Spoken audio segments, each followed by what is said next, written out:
Hello everyone,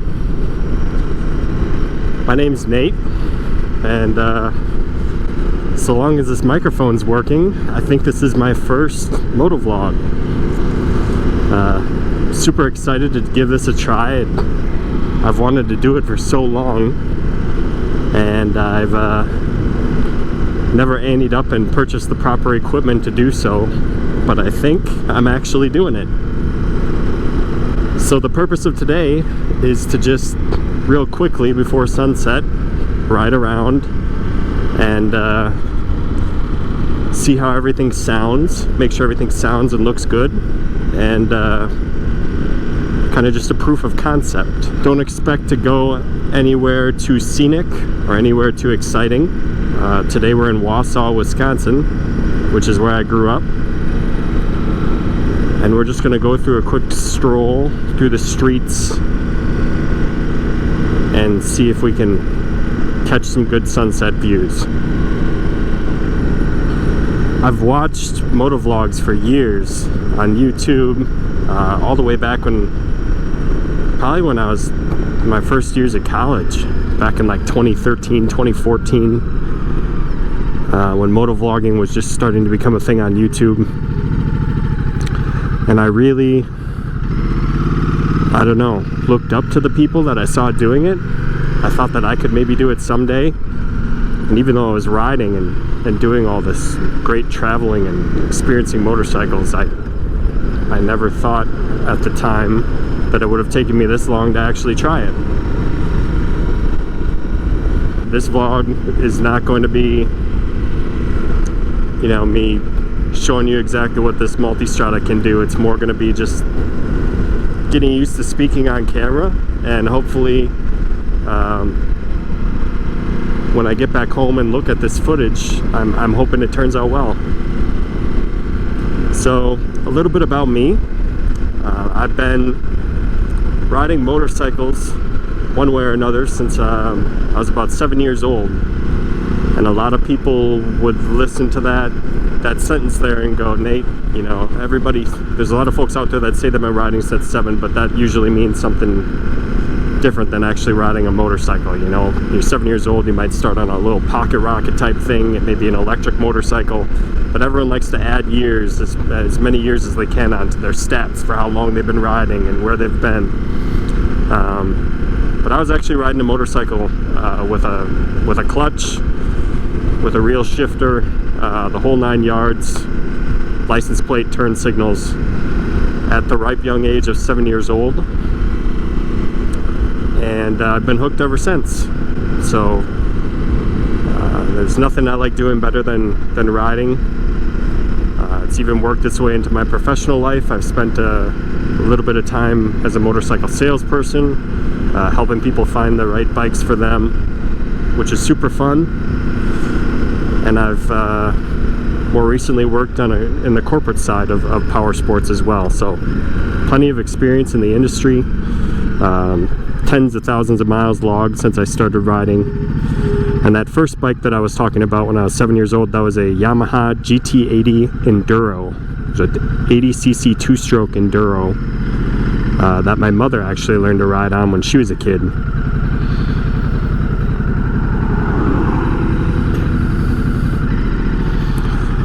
Here lies one of the greatest challenges about riding safely, and that's seeing and being seen. 2 key points. This is one spot I like to stop. The sun's about to set.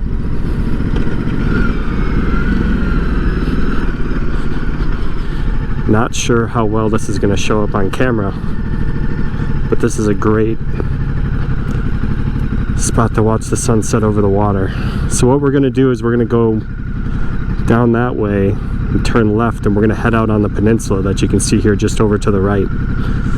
And yeah, we'll see what we can see. Like I said, better views to come in future vlogs as long as this works out. Today is just about getting our feet wet. So I mentioned earlier we're in Wausau, Wisconsin. It's where I grew up. Parents have a home there. And currently today in Wausau, Wisconsin, it is 35 degrees outside. So I've got a little snowflake here on my dash telling me that I'm crazy. I should not be riding motorcycles and I should be watching for ice. GoPro wide angle is probably not going to pick this up very well, but we've got about 10 deer, maybe not 10, at least 5 here, enjoying the vegetation on the course. They all look very concerned about my presence at the moment. That's Wisconsin for you. Plenty of deer. It's a shame too, because sunset, although it is one of the most beautiful times of day to be riding around on a bike and enjoying the views, it's also probably the most dangerous time to be riding, especially if you consider visibility with animals and other obstructions in the road. And deer get particularly active around this time of night as well. I'm going to ride around tonight until either my GoPro battery fades away in the cold here, or my fingers cease to be recognized by my brain, and that could happen fairly soon. So nonetheless, I feel lucky to be out here. It's a beautiful evening and there's not a lot going on. Oh, some pedestrians. Hi folks. Before this I was on an F800 GS, and that bike was much more quiet. And so now recently it seems that every time I ride past somebody, they're always looking in my direction. And I can't really tell how to feel about that. I think it's because I'm, like I said, I'm on a louder bike, just as stock. Even if you're riding along quite gingerly, people tend to look over at you. And you can tell a lot about a person by the way they look at you when you ride by, you know?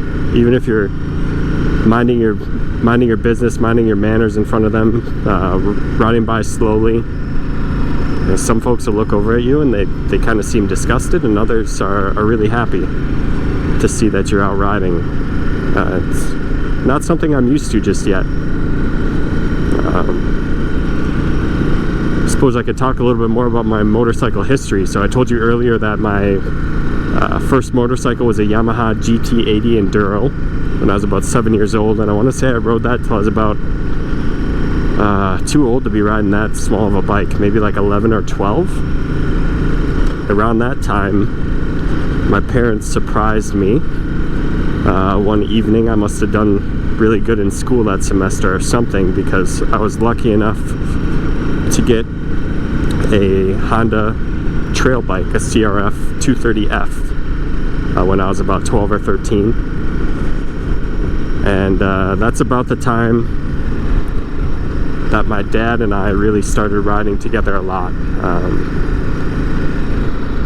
When I was younger and started riding the GT80 up at our cabin that my mother used to ride, my dad was the one that really forced me to give it a try. We had four-wheelers up there, and he used to use carpenter's clamps and clamp on chunks of wood to the brake pedal so I could reach on the four-wheelers because I was so young. And he recognized that I had great throttle control for my age, and he thought I was ready. But I was, to be honest, I was afraid of motorcycles at that age. I had no desire to branch out and start riding the bike that was sitting there in the shed. It was loud. It was a big two-stroke. It was big to me at the time, and I was afraid. But he knew that I'd enjoy it, so even though I protested and threw a grudge, my dad taught me how to ride. And when that 230 came a few years later, Dad realized too that he really needed to start doing this with me, because he didn't even have a motorcycle himself. He saw how much I enjoyed it, and we started riding together. So those few years between the ages of 13 and say 16 is kind of another chapter that I think about in my motorcycle past, where I snuck away to the trails in the Northwoods with my dad every weekend, and we would explore, you know, through different county trails and state forests up there in Wisconsin. We'd get lost, and there's There's no better feeling than that, especially for a young man, hanging out with your dad and chasing him through the woods on a trail bike. I can't say that I had a very bad childhood, if I'm honest. And then after that, my dad had bought a XR 650L to kind of weave through the woods with me when I was younger. I turned 16, and of course I wanted to get my license as soon as I could. And the first bike that I rode legally on road was that XR 650L that my dad had. That was my dad's first bike.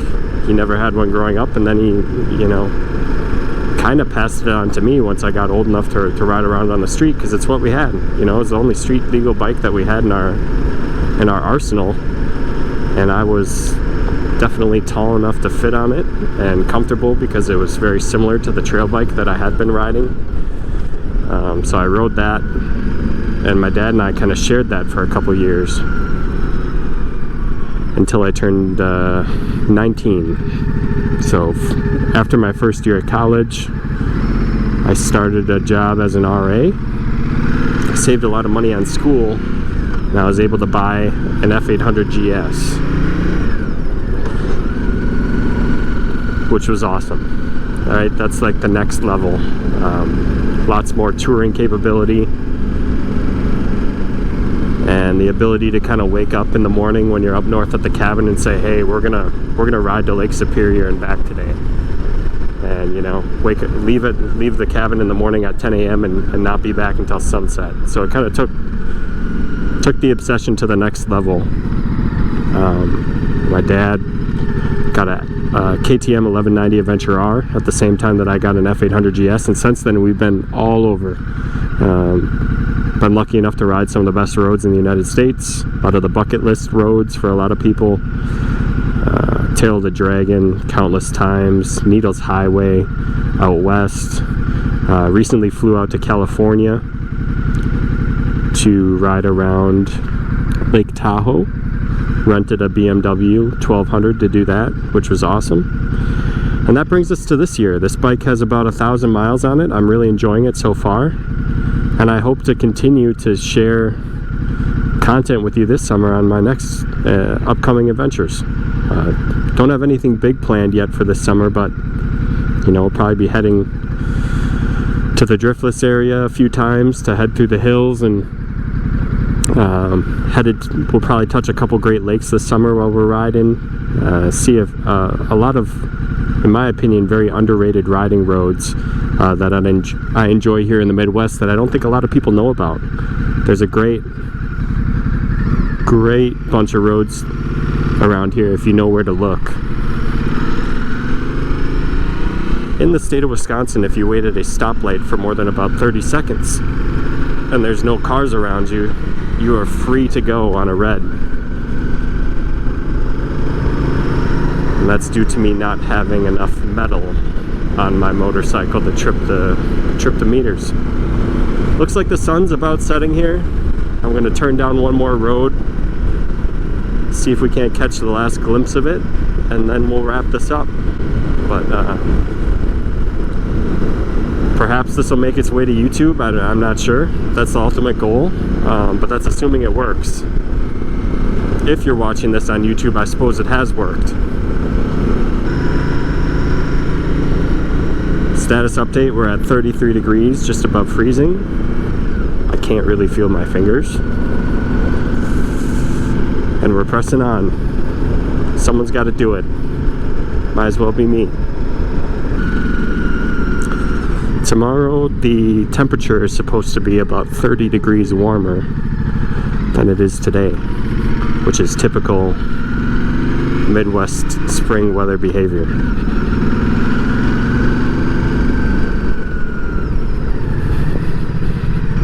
Hairpin.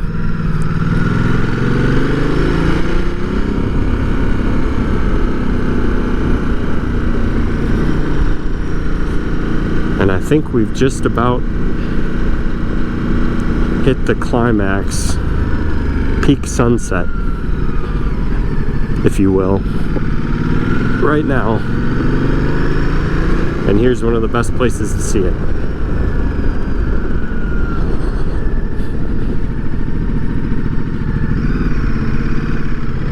there you go. Look at that.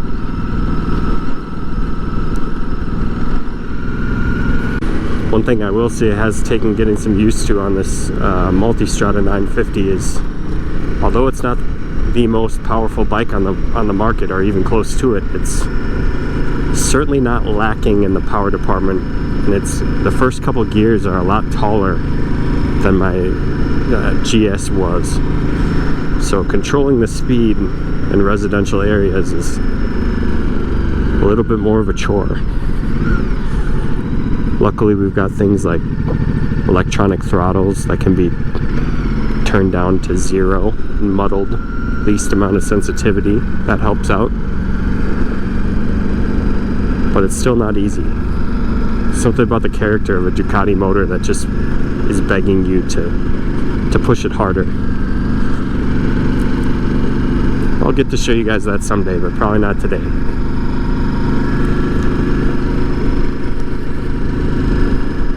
I think this is where we'll end. Thank you for joining me, and many adventures to come. First moto vlog done. I'm out.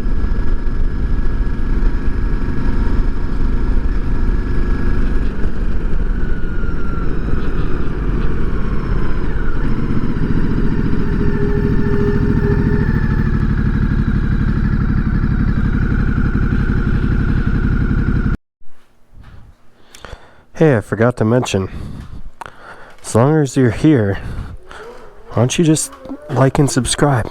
It's not that hard. Just do it.